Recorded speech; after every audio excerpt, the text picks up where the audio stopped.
How's it going, guys? Welcome to this 1.14 cave spider farm. Now, a lot of you have been anticipating this, and I'm excited about that. You guys have been wanting this, so here it is. I went ahead and fixed it from 1.13 to 1.14. Now, the problems we were having is that the spiders didn't track you properly. So there's a couple of different ways that we can build this. Let's take a little tour here of some things I've done. There's some things that aren't necessary to the 1.14, but they're definitely great improvements, and I would highly recommend them. And I'll get into it later what you can and cannot have. But the first thing I want to say, you don't need both of these pillars. You don't need them. It just depends on how far you are in your world. We'll also get into that. Another improvement I made is this is my way of entity cramming, or anti-entity cramming, I guess you could say. We go ahead, we push them down when we want to kill them. We let them climb when we don't. This allows us to be able to pack way more spiders in and not have them drowned or, just suffocate from having too many entities. Now, standard room, it's a little bit different than the last one. It's a 9 by 9 by 3. So pretty standard mob room. We have these pistons here. This is solving another problem that I had. They used to kind of just cram up in the corner. If you already built a wall here, which I did forget in my last video to tell you to build, that was supposed to be there. But now we have these pistons so if they ever start to jam up in the corners, or if they just start to try to climb this wall, these will, every now and again, I have it set on a timer to push these half slabs down, which push the spiders off, and they pretty much make it a new tracking system for them. And it's just to get them to change their course and get into that water stream, because that's the most important part. Because after that, it's easy, it's golden. I've watched this for a long time this time. So I spent about an hour and a half just watching this system, and I haven't had any problems, so I hope you don't either. If you do, let me know. But guys, let's jump right into it. Well, to get started with this design, we're going to need a lot of things, and some of them are optional. The whole timer system and the pistons inside are optional. This piston up here is optional, but honestly, they're not that expensive. And if you're already trying to make an XP farm, I would say splurge a little bit, because it's not terrible. So you're gonna need some sticky pistons. It's the hardest one because of slime. But go to a swamp biome for a night. This should solve your problems. Anyhow, you're gonna need a bunch of these. You're gonna need some solid blocks. Anywhere I am using concrete or glass can be switched out for any solid block. So cobblestone, andesite, whatever your choice is.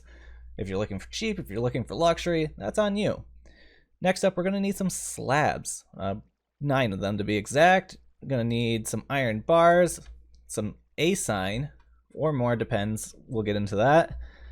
You're going to need a repeater, 2 observers, a block of redstone, a bunch of redstone dust. You're going to need at least 1 hopper. You can get away with just 1. A rail, more solid blocks, a chest for storage, and you're going to need a lot of water. So make an infinite water source, have 2 buckets. Once you've gathered your materials, go ahead, clear out your 9 by 9 by 3 room. Make sure that your spawner is right in the center. You're gonna go ahead with the first step is to place water along the back wall. This is gonna push them in this direction, so make sure you're pushing them in the direction that you please. And I would recommend to you that if you're putting a portal right here to get, back and forth, as I'm going to assume that you're going to go through the nether, make sure it's over here. Like if you're pushing the spiders out this door here, make sure that your portal is over here. This will help with the tracking problems I have found. They don't like it when you're over there because they'll try to jump and, go over that way. Causes a little bit of problems, not much, but just enough.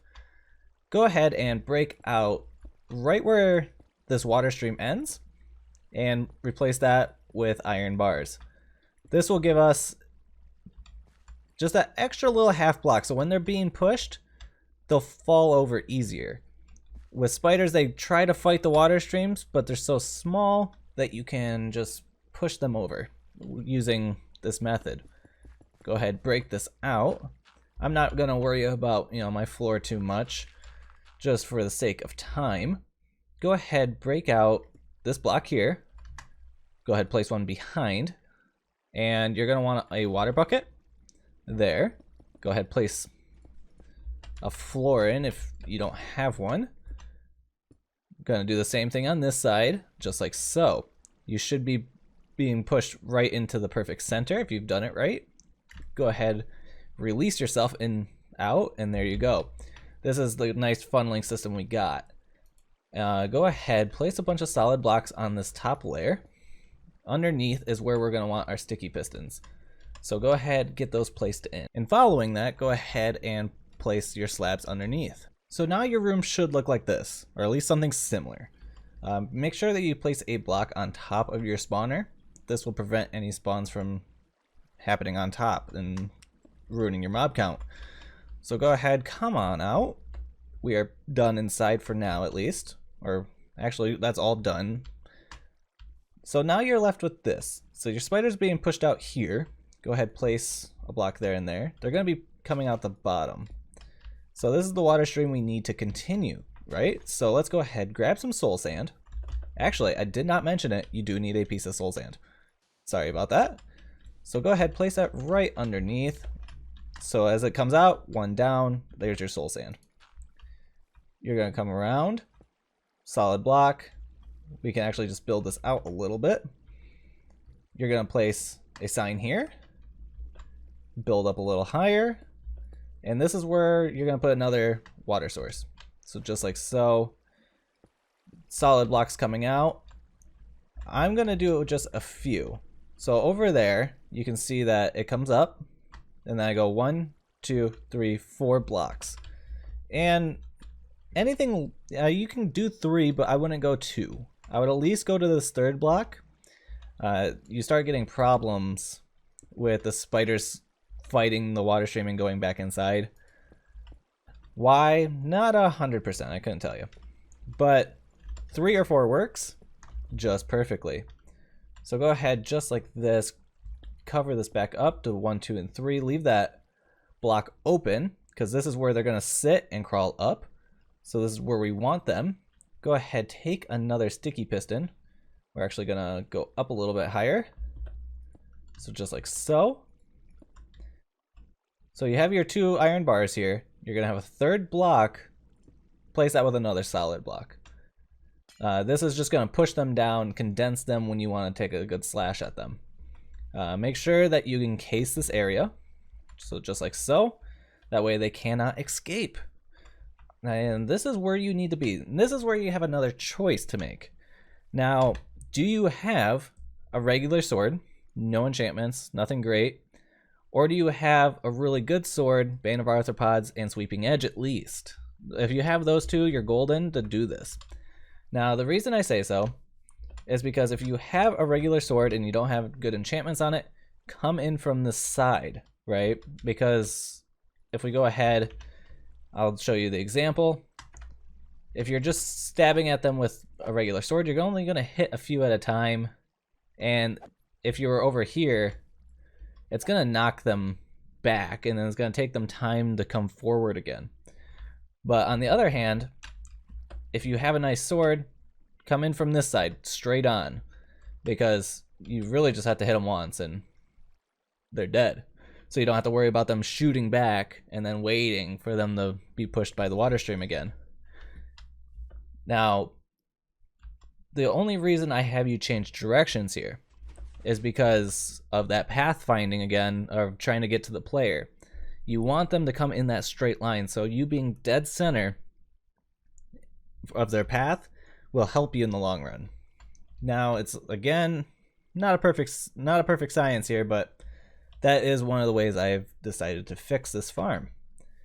So choose your path, and that's how we're gonna go. As you see, from this iron bar, you come 1, 2, 3, place another iron bar. If you stand up against it, you'll be able to hit them, but they can't hit you. I went ahead, put some stairs to here, and if you leave that, oh, and undo that, I was wondering where, undo your lever, and if you stand here, you'll be able to collect the XP without being hurt. And once you're done, just back up, and you're ready to go again. Alright, so now it's time to make our timer. You're going to come from the corner, 1, 2, 3, place a block, place a piece of redstone, comparator, 1, 2, comparator. That's redstone from me messing up earlier. We're going to place another solid block. This is just a standard etho timer clock. Face those two hoppers into each other. Sticky piston there, sticky piston there, and there you go. Now, I am placing 2 stacks of anything in there. In these hoppers, that has been a good enough amount for what we are doing. If you get tired of listening to the sounds and you want, you can fill that with 5. It's not too big of a deal. They don't get stuck that often, but I just wanted to make sure that, you know, we're always getting as many spiders out as possible. So I would say 2 is, you know, a good middle ground for efficiency and lag, not causing lag in your world, because no one wants that. Alright, so now that we're right here, go ahead, dig down just 1 block. I just wanted to show you that's where our hoppers are. So dig down 1 block and go all the way over, just clearing those first 9. And then you can go ahead, fill this in with redstone, place a block over top, just like, oh, if I can click it, there we go. We can go like so, take your observers, just 1, 2, have a repeater on 2 ticks, just like so, or on 3 ticks, sorry, and just run it in. And this is everything you technically need. So this is functioning. If we go ahead, take a look, it's about to go off, so we can watch it. And there you go. That's basically how it's just gonna push them straight into that water stream, moving them along. And guys, that is it. And I guess it should go without saying, this is the diamond sword you want, and this is the diamond sword that you're going to try to achieve for best results. Alright guys, well, before I end this, I almost forgot to tell you about the whole storage system. So you're gonna want to grab some hoppers, right? Now, there's a couple ways you could go about this. And the couple ways there is, you can definitely just put 2 hoppers in a line. So let's say this is where our chest is. You can just place 2 hoppers here and be golden. Now, I always recommend using hopper minecarts. That is always my go-to, just because of the fact that they collect faster and they just, you know, they push through. You know, that way if you leave it and you have 50 spiders, it's not going to back up. But you definitely have to have these 2 hoppers here, and these can be replaced with hopper minecarts. Make sure that you don't just place one here, because a lot of items will be pushed from the water stream over to this half block, which is not seen by the hopper minecart, or by the hopper here. So that's all it is for the storage system. And you really just need these 2 blocks, nothing more, nothing less. So guys, I hope you enjoyed this. It's been a lot of fun. I spent so much time trying to fix this for you guys. I love the comments, love the feedback that I've gotten, and I hope this works for you. If not, let me know, and I will help you to my best of my ability. And until next time guys, thank you for watching, please subscribe. Catch you in the next one, bye!